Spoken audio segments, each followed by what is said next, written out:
Hello and welcome to NCERT zone. इस video में हम बात करेंगे लुसेंट ऑब्जेक्टिव से इंडियन इकोनॉमी सीरीज़ को ऑलरेडी हम डिस्कस कर चुके हैं और हमने कितने चैप्टर्स कर लिए हैं। 11 चैप्टर्स हमारे कंप्लीटेड है। अभी हम 12th चैप्टर में हैं। 12th चैप्टर के 2 पार्ट्स हमने कवर कर लिए हैं। 12th चैप्टर का नाम क्या है? इसका नाम है भाई पब्लिक फाइनेंस। ठीक है, तो पब्लिक फाइनेंस का ये 3rd पार्ट है और इस पार्ट में हम कंप्लीट कर लेंगे हमारे इस चैप्टर को। This is the 3rd part. तो अगर आपने अभी तक रिमेनिंग चैप्टर्स नहीं देखे हैं तो प्लेलिस्ट में जाकर के देख लीजिए। साथ ही साथ इस चैप्टर के पार्ट्स को भी जाके आप देख सकते हैं। 55 नंबर क्वेश्चंस तक हमने डिस्कस किया है। इसमें 56 और उसके आगे के क्वेश्चंस को डिस्कस करेंगे। तो वीडियो शुरू करने से पहले मैं बता दूं हमारे कुछ कोर्सेज के बारे में। These are some of our courses. हमारे कोर्सेज में क्या क्या आपको मिल जाएगा। बीपीएससी के लिए कोर्स हमारा चल रहा है ऑलरेडी। 67 के लिए क्रैश कोर्स चल रहा है और 68 के लिए फाउंडेशन कोर्स हमारा चल रहा है। क्या क्या हम मटेरियल प्रोवाइड कर रहे हैं आप यहाँ पे देख सकते हैं। ये सारे मटेरियल्स हम प्रोवाइड कर रहे हैं। एचपीएससी, यूकेपीएससी, घटना चक्र, करंट अफेयर्स, 2000 एमसीक्यू सीरीज़ और भी बहुत सारे कोर्सेज हैं और सबका प्राइस आपको यहाँ पे देखने को मिल जाएगा। देखिए, और कुछ इंडिविजुअल कोर्सेज हमारे ये सारे के सारे हैं। अगर आपको इनमें से कोई भी कोर्स चाहिए तो आप हमें मैसेज कॉल कुछ भी कर सकते हैं 9582062485 या फिर 9598875847। ये हमारे 2 नंबर है। इस पर आप कॉल मैसेज कुछ भी कर सकते हैं, पता कर सकते हैं। ठीक है, चलिए बढ़ते हैं हमारे आज के वीडियो की तरफ। सबसे पहला क्वेश्चन है, Which one of the following is not related with income from corporate sector in India? इनमें से एक कौन सा टैक्स कॉर्पोरेट सेक्टर से रिलेटेड टैक्स नहीं है? तो एक एक करके सारे टैक्सेस को हम डिस्कस करेंगे और फिर हम ये जानने की कोशिश करेंगे कि इसमें कौन सा कॉर्पोरेट सेक्टर से रिलेटेड टैक्स नहीं है। तो अगर हम बात करें फ्रिंज बेनिफिट टैक्सेस की, तो फ्रिंज बेनिफिट टैक्स होता क्या है और ये गवर्नमेंट को क्यों दिया जाता है? तो देखिए, फ्रिंज बेनिफिट टैक्स को समझने से पहले हम समझते हैं फ्रिंज बेनिफिट्स क्या होते हैं। अगर आप कहीं पे जॉब कर रहे हैं, किसी प्राइवेट कंपनी में, किसी कॉर्पोरेट सेक्टर में या फिर पब्लिक सेक्टर में, कॉर्पोरेट सेक्टर में बेसिकली आप अगर जॉब कर रहे हैं तो वहाँ पे आपको आपकी बेसिक सैलरी के अलावा कुछ और अमाउंट मिलता है, कुछ और पैसा मिलता है जिसको आप इंसेंटिव कहते हैं कि भाई पर्क्स है, इंसेंटिव्स है। जैसे फ़ोन के लिए पैसा मिल गया, जैसे ट्रांसपोर्टेशन फ़ी आपको मिल जाता है ना, और भी बहुत सारे एड ऑन होते रहते हैं उन बेसिक सैलरी पे। तो जो आपको इंसेंटिव्स मिलता है ना, दैट इज़ फ्रिंज बेनिफिट्स। जैसे आने जाने का खर्चा, कैब का भाड़ा मिल जाता है या फिर फ़ोन बिल का आपको रीइंबर्समेंट मिल जाता है। तो ये सारे जो फ्रिंज बेनिफिट्स है ना, जो कॉर्पोरेट अपने एम्प्लॉयज़ को प्रोवाइड करता है, उस पर उस जितना है वो जितना फ्रिंज बेनिफिट वो एम्प्लॉयज़ को प्रोवाइड करती है उसका कुछ परसेंट गवर्नमेंट को टैक्स देना पड़ता है। This is fringe benefit tax and this tax is absolutely related with corporate sector. तो ये तो हमारा आंसर नहीं होगा क्योंकि ये कॉर्पोरेट सेक्टर से रिलेटेड है। समझ में आ गया। दूसरा, अगर बात करें टैक्स ऑन कंपनी प्रॉफिट, तो कंपनी के पास जितना प्रॉफिट हो रहा है एनुअली, उसका कुछ परसेंट हिस्सा गवर्नमेंट को टैक्स के रूप में देगी। तो ऑब्वियसली ये कॉर्पोरेट सेक्टर से जुड़ा हुआ है।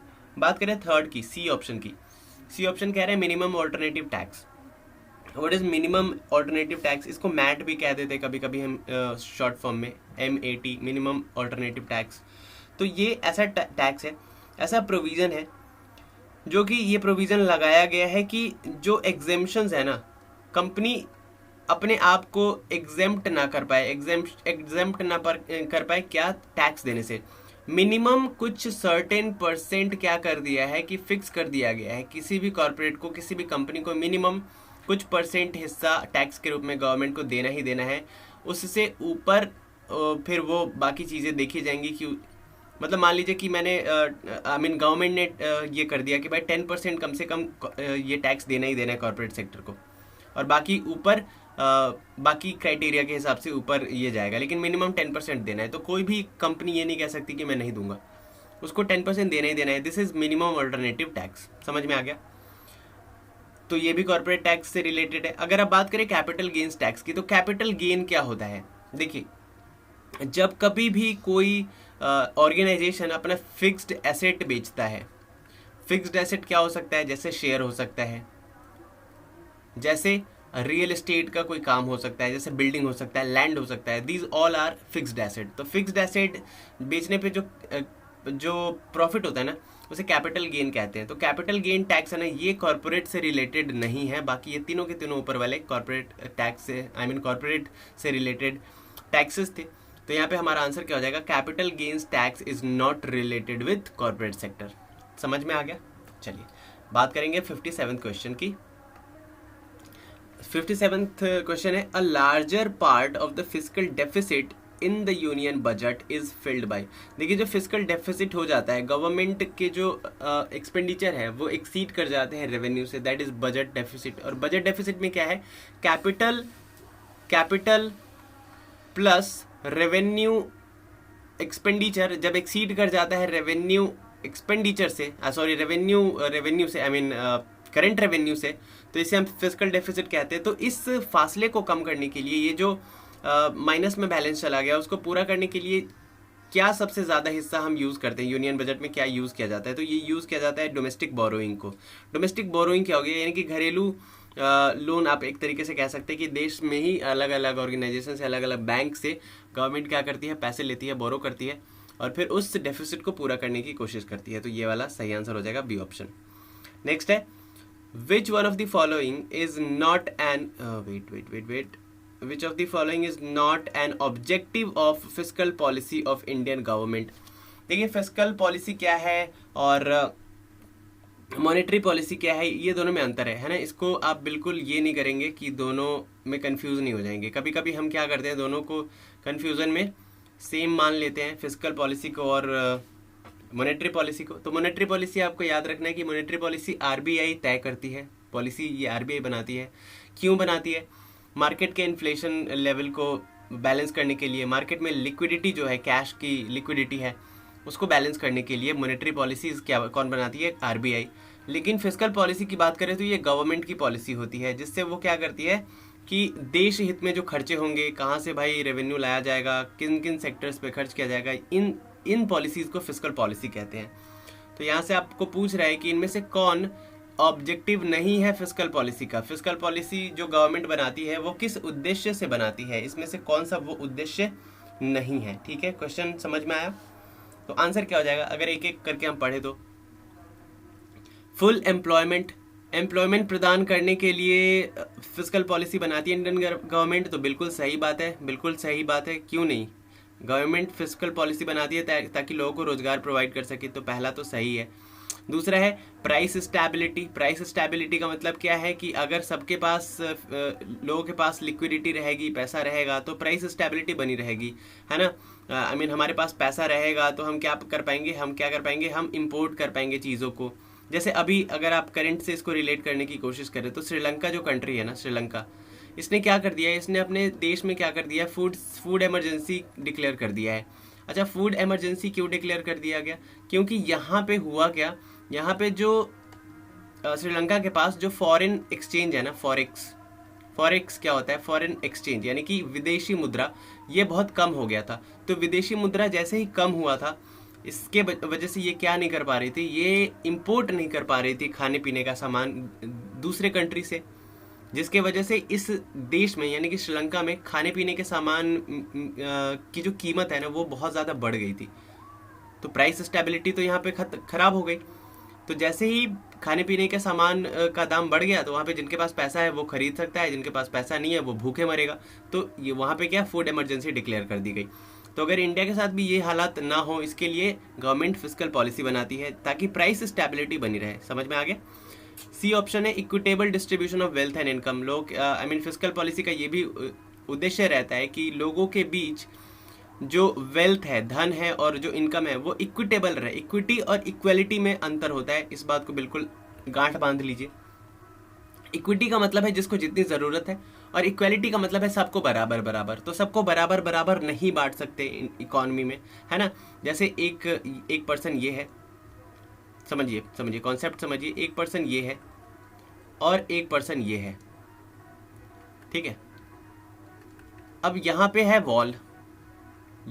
वॉल, एक बड़ी सी वॉल है, और इसके उस पार जो है ना, उस पार मेला लगा हुआ है। जैसे कुछ नौटंकी चल रही है, बहुत सारी भीड़ इकट्ठा हुई है। अब दोनों को उस पार देखना है, तो क्या होगा, इसको कितनी इतना लंबा चेयर देंगे, अगर इतना लंबा चेयर दे देंगे तो ये उस पार देख सकता है, और इसको इतना लंबा चेयर दे देंगे तो ये इस पार देख सकता है। यानी कि दोनों का मोटिव तो पूरा हो गया ना कि भाई ये दोनों आप उस पार देख सकते हैं। बट चेयर का अगर आप चेयर को कंपैरिजन करेंगे ना तो देखेंगे कि ये वाला चेयर इसको ज़्यादा मिल रहा है, इसको कम मिल रहा है। तो ये यहाँ पे इक्वालिटी नहीं हो रहा है, यहाँ पे इक्विटी हो रहा है, यानी कि जितनी समता होनी चाहिए वो हमने फुलफिल कर दी। तो गवर्नमेंट का ये ऑब्जेक्टिव रहता है कि भाई इक्विटेबल डिस्ट्रीब्यूशन हो वेल्थ का और इनकम का, जिसको जितनी ज़रूरत है, ताकि मतलब क्या हो सके, लोग कोई भूखा ना मरे और कोई बहुत ज़्यादा गरीब ना हो जाए, कोई बहुत ज़्यादा अमीर ना हो जाए। वहीं पे डी ऑप्शन की बात करें, रेगुलेशन ऑफ इंटरस्टेट ट्रेड, तो गवर्नमेंट के फिस्कल पॉलिसी का ये कतई ऑब्जेक्टिव नहीं होता है कि वो इंटरस्टेट ट्रेड को रेगुलेट करे। तो भाई व्यापार से कुछ लेना देना नहीं है। गवर्नमेंट कुछ भी अगर प्लान करेगी तो वो देश हित में करेगी, लोगों के वेलफेयर के लिए करेगी। गवर्नमेंट बिजनेस नहीं कर रही है। तो यहाँ पे ट्रेड जैसे ही आ गया ना, हम इसको कट कर देंगे, यानी कि डी ऑप्शन हमारा सही आंसर है। डी ऑप्शन जो है ये ऑब्जेक्टिव नहीं होता फिस्कल पॉलिसी का, बाकी सारे के सारे ऑब्जेक्टिव्स होते हैं फिस्कल पॉलिसी के। क्लियर है? चलिए नेक्स्ट है, the tax on import and export is known as. Import और एक्सपोर्ट पे जो टैक्स लगता है उसको क्या कहते हैं? तो भाई कस्टम ड्यूटी कहते हैं। इसको क्या कहते हैं? कस्टम ड्यूटी कहते हैं, याद रखिएगा।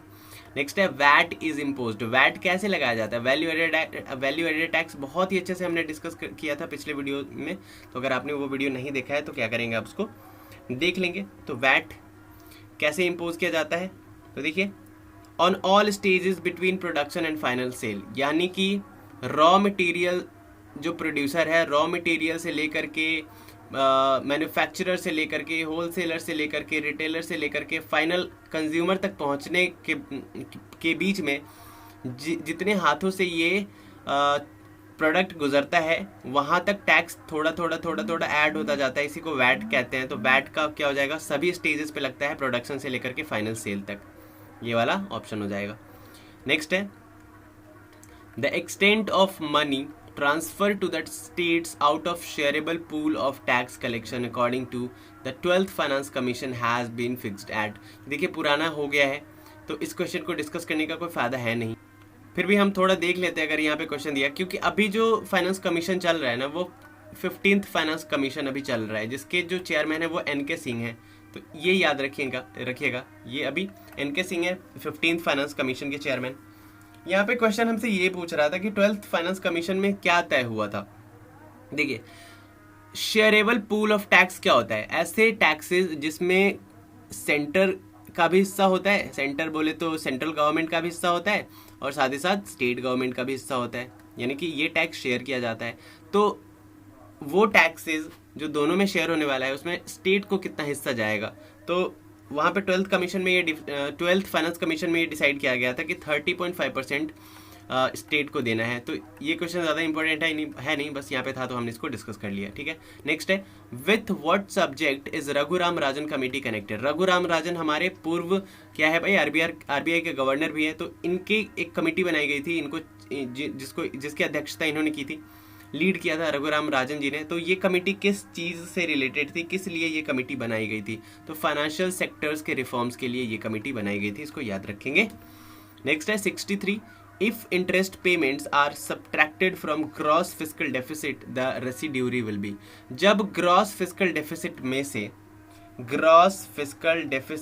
से हम इंटरेस्ट पेमेंट जो करना है उस अमाउंट को घटा देंगे तो क्या बचेगा? जो बचेगा उसको हम क्या कहेंगे? उसको कहेंगे भाई gross primary deficit.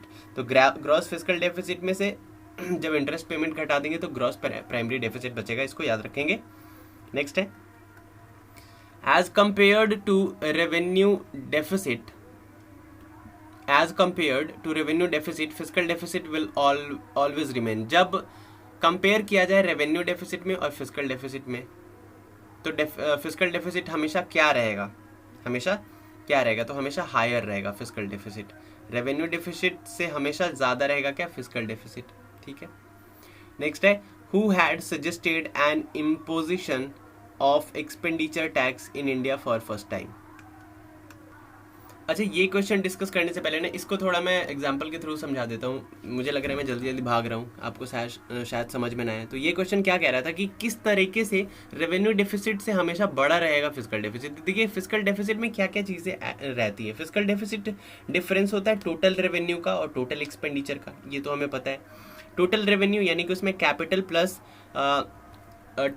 Plus current दोनों तरीके के रेवेन्यूज होंगे, माइनस उसमें से कर देंगे किसको, माइनस करेंगे उसको किसमें से, टोटल एक्सपेंडिचर में, जिसमें कैपिटल प्लस रेवेन्यू दोनों एक्सपेंडिचर रहेगा। तो हमेशा फिजिकल डेफिसिट का अमाउंट ज़्यादा रहता है, जबकि रेवेन्यू डेफिसिट का अमाउंट में क्या क्या शामिल रहता है, सिर्फ गवर्नमेंट का एक्चुअल नेट रिसीट जो होता है ना, वो जो प्रोजेक्टेड रिसीट होता है उससे अगर लोअर हो जाए उसको कहेंगे नेट रिसीट का। मतलब क्या है कि मान लो प्रोजेक्टेड रिसीट था गवर्नमेंट का 1 करोड़ का और मिला कितना भाई 90 लाख, तो कितना रह गया 10 करोड़ कम रह गया, तो सॉरी 10 लाख, तो यही 10 लाख हमारा क्या हो जाएगा, रेवेन्यू डेफिसिट हो जाएगा। जबकि फिजिकल डेफिसिट की बात करें तो इसमें हर एक प्रकार के, दोनों प्रकार के रेवेन्यू भी शामिल होंगे, दोनों प्रकार के एक्सपेंडिचर भी शामिल होंगे, उसका डिफरेंस ही फिजिकल डेफिसिट कहलाएगा। तो ऑब्वियस सी बात है फिजिकल डेफिसिट हमेशा हायर रहेगा। ठीक है, नेक्स्ट है who has suggested N imposition of expenditure tax in India for first time. सबसे पहले इंडिया में एक्सपेंडिचर टैक्स लगाने का जो सजेशन है ये किसने दिया था, तो ये दिया था कैल्डोर ने। किन्होंने, कैल्डोर ने। नेक्स्ट है if interest payment is added to primary deficit it is equivalent to. जब इंटरेस्ट पेमेंट को ऐड किया जाए प्राइमरी डेफिसिट में तो क्या ये क्या बन जाएगा, कौन सा डेफिसिट बन जाएगा, तो ये बन जाएगा फिजिकल डेफिसिट। अभी हमने ऊपर पढ़ा था कि जब ग्रॉस फिजिकल डेफिसिट में से हम लेस करते हैं इंटरेस्ट पेमेंट तो बचता है प्राइमरी डेफिसिट। तो वही तो यहाँ पे पूछ रहा है उल्टा करके, जब प्राइमरी डेफिसिट में ऐड कर देंगे इंटरेस्ट पेमेंट तो वापस से फिजिकल डेफिसिट नहीं बच जाएगा, है ना। चलिए आगे बढ़ते हैं। When was the wealth tax first introduced in India? India में सबसे पहली बार वेल्थ टैक्स कब इंट्रोड्यूस किया गया था, तो 1957 में वेल्थ टैक्स इंट्रोड्यूस किया गया था। And wealth tax direct tax होता है। The recommendations of Kelkar task force is associated with. Kelkar committee लाई गई थी। केलकर टास्क फोर्स का जो रिकमेंडेशन था वो किसके रिगार्डिंग था, किस लिए इसको लाया गया था, तो टैक्सेस के लिए केलकर समिति लाई गई थी और टैक्सेस के रिगार्डिंग इन्होंने क्या दिए थे, अपना रिकमेंडेशंस दिए थे। नेक्स्ट है which of the following deficit gives major contribution to total deficit of government of India. ये मुझे लगता है तीसरी या चौथे बार ये क्वेश्चन को हम डिस्कस कर रहे हैं। गवर्नमेंट का जो डेफिसिट होता है उसमें सबसे ज्यादा कंट्रीब्यूशन किस डेफिसिट का होता है इनमें से, ठीक है, तो फिजिकल डेफिसिट सबसे बड़ा होता है, सबसे ज्यादा होता है। नेक्स्ट है which of the following taxes duties is not under the jurisdiction of central government. इनमें से कौन सा टैक्स सेंट्रल गवर्नमेंट के अंडर में नहीं आता है, ठीक है।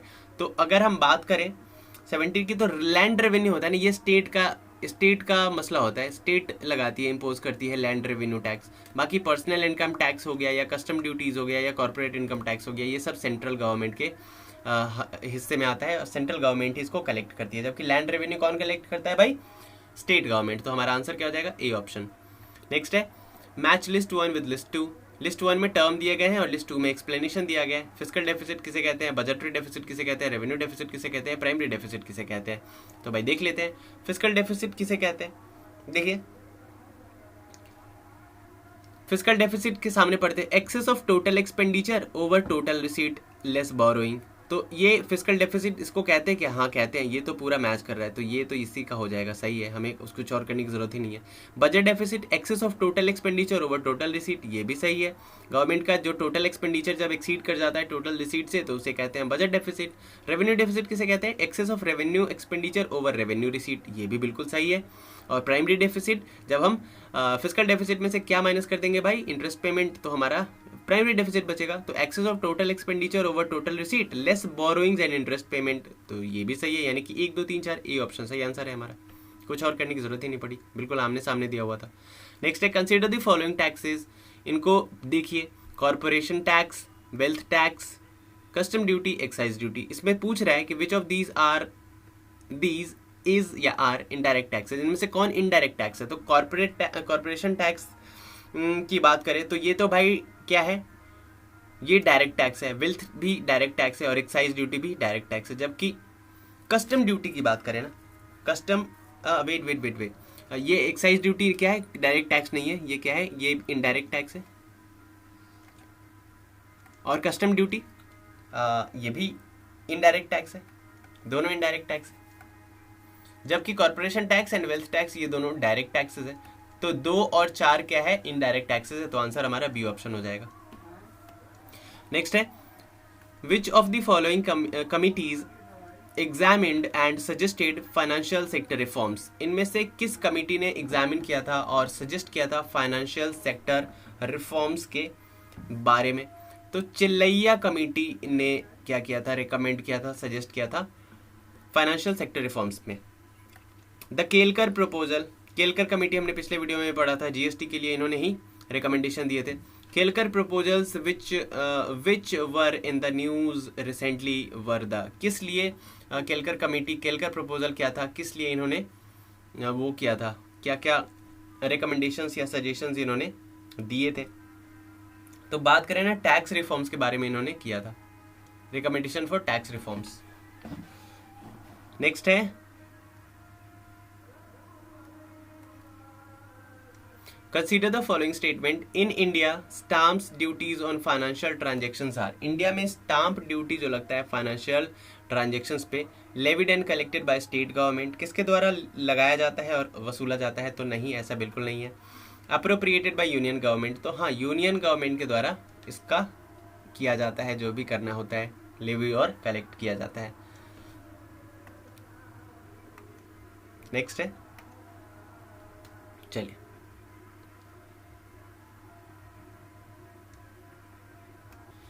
ठीक है। तो स्टाम्प ड्यूटी जो था वो किसके द्वारा किया जाता है अप्रोप्रिएट? तो सिर्फ और सिर्फ यूनियन गवर्नमेंट के द्वारा किया जाता है। तो यही हमारा आंसर हो जाएगा।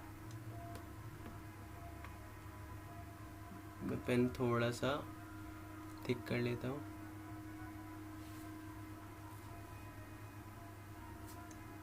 चलिए नेक्स्ट है, fiscal responsibility and budget management act concerns. Fiscal responsibility and budget management act किस चीज़ के बारे में देख रेख करती है?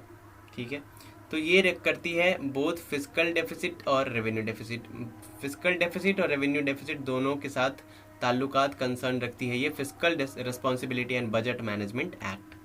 ठीक है, नेक्स्ट है, consider the following, fringe benefit tax, interest tax और सिक्योरिटी ट्रांजैक्शन टैक्स। इसमें पूछ रहा है which of the above mentioned is are direct tax या टैक्सेस। इनमें से ऊपर जो तीनों के तीनों टैक्स दिए गए ना, इनमें से कौन डायरेक्ट टैक्स है, ये हमसे पूछ रहा है। तो देखिए,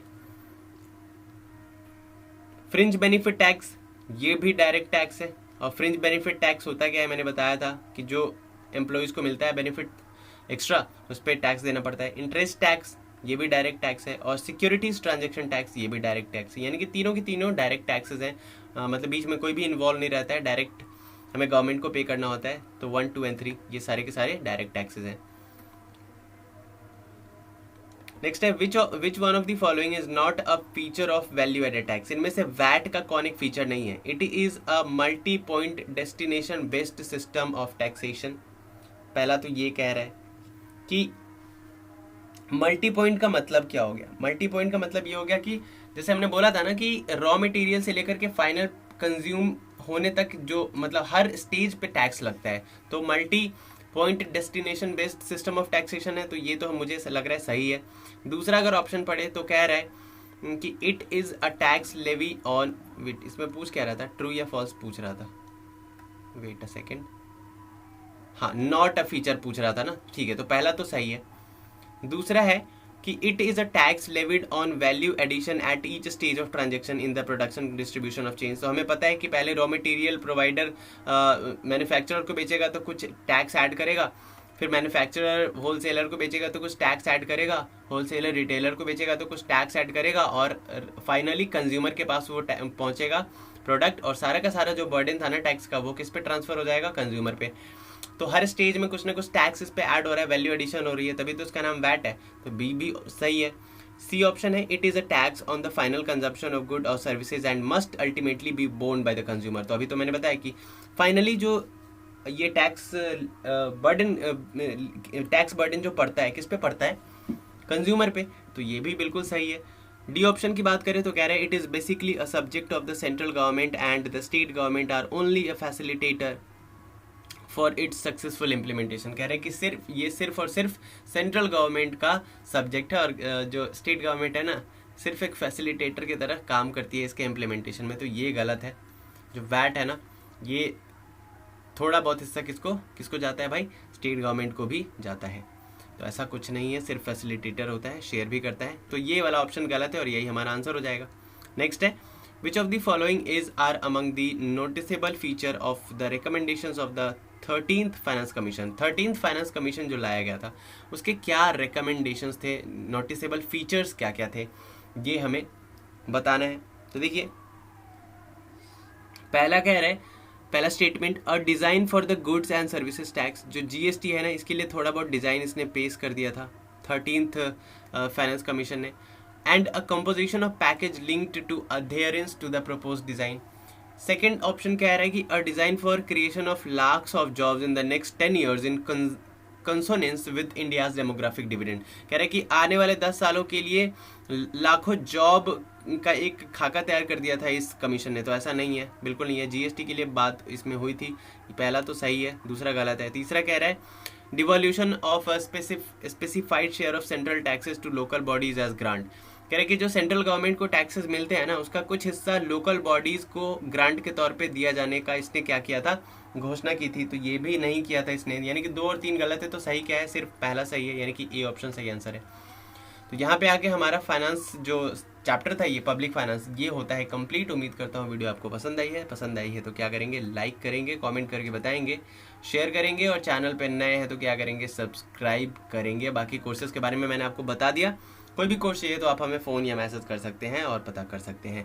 इसके अलावा इंस्टाग्राम और फेसबुक का लिंक, पेज का लिंक हमारे डिस्क्रिप्शन में है, तो जा करके डिस्क्रिप्शन में जा करके फॉलो और लाइक कर लीजिए। साथ ही साथ हमारे व्हाट्सएप ग्रुप के साथ जुड़ना चाहते हैं या टेलीग्राम ग्रुप के साथ जुड़ना चाहते हैं, दोनों का लिंक आपको डिस्क्रिप्शन में मिल जाएगा। तो मिलते हैं नेक्स्ट वीडियो में। Till then bye bye and take care.